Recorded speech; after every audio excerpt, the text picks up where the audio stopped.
certain blueprints which ensure that the health sector is given priority.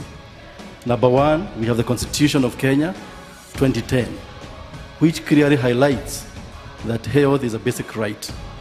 It is not a privilege. Let me just say that in Kenya, we have a blueprint called Vision 2030. And then finally, we got a digital platform initiative, which we shall be coming to the public, to the private sector as well, in terms of making sure that we have ICT interface across all the 4,800 facilities across the country. I am encouraged care institutions today adopt an intersectoral approach, private and public-private partnerships to enhance regional integration and provide a forum for faster innovations, with the final objective on improving overall health in our region. By recognizing this support, Tanzania has already put in place the right policy and has a conducive environment and is committed and prepared for business opportunities in healthcare. Tanzania has a vision of making herself a successful country in the public-private partnership and ensures to have a proactive private sector driving the health sector forward. By attending this conference, I believe that all of us, from public and private partners, will use this opportunity to learn new lessons and develop innovative approaches towards creating opportunities. The Minister of Health in Uganda has drafted a social health insurance bill that is before Parliament to establish a universal insurance scheme that is vital as we strive for universal health care. There are still gaps in access to capital, enabling regulatory framework, human resource for health development, leadership and management capacity building, and innovative financing, which are key areas of investment for sustainable public-private engagement in health care delivery. Quality, cost, delivery. Delivery needs to go right down the line. It needs to go on time, in full, error-free. Why would we leave it to chance? And I think this is something that's probably what I would call a non-negotiable. We need to be absolutely on top of this issue. Some of you might say there's no capital for investments here. I can tell you, sitting with a few of the big funds that have got about $4 trillion of private money in the US, they don't know where to put it. We in Africa or East Africa do not have bankable projects, which means here is the idea, here's the proposal, this is what I'm going to do in healthcare, and that's what I'm going to provide. If you can provide that, there are people waiting outside there waiting to write checks. Ladies and gentlemen, the challenges in health in the region, there are many, but they're not insurmountable.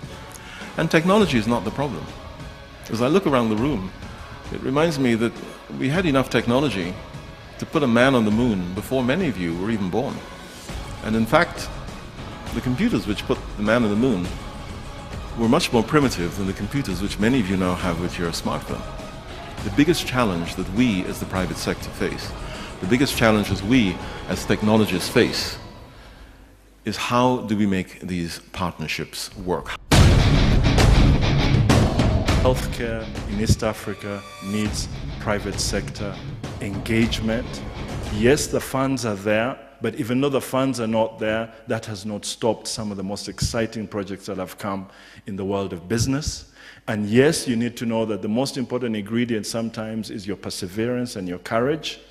And it is also important not to get overwhelmed with the statistics and what you perceive as success, but to know that intrinsic to you, what has already been put there as a design, as part of your infrastructure, is what will deliver your business to success.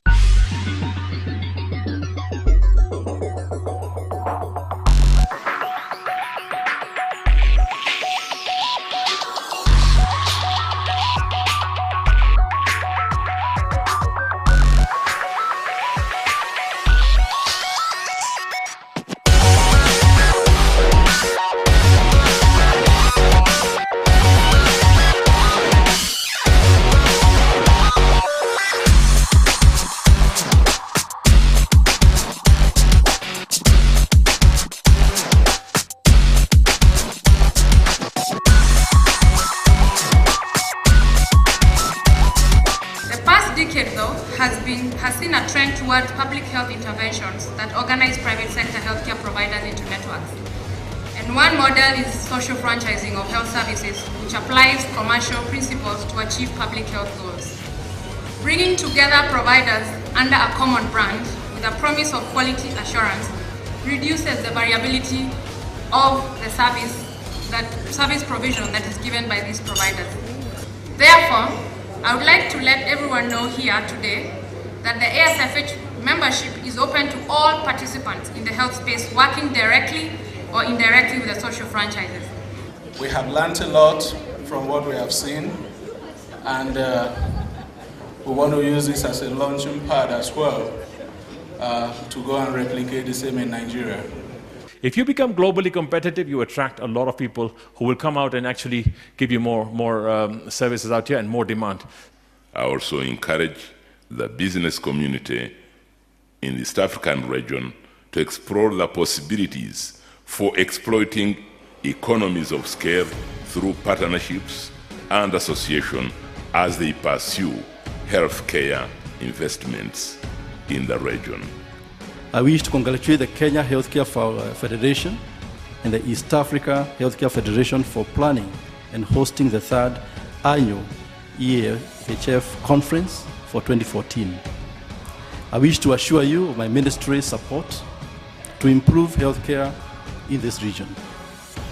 I wish you all fruitful deliberations that will ultimately improve the health and well-being of our people.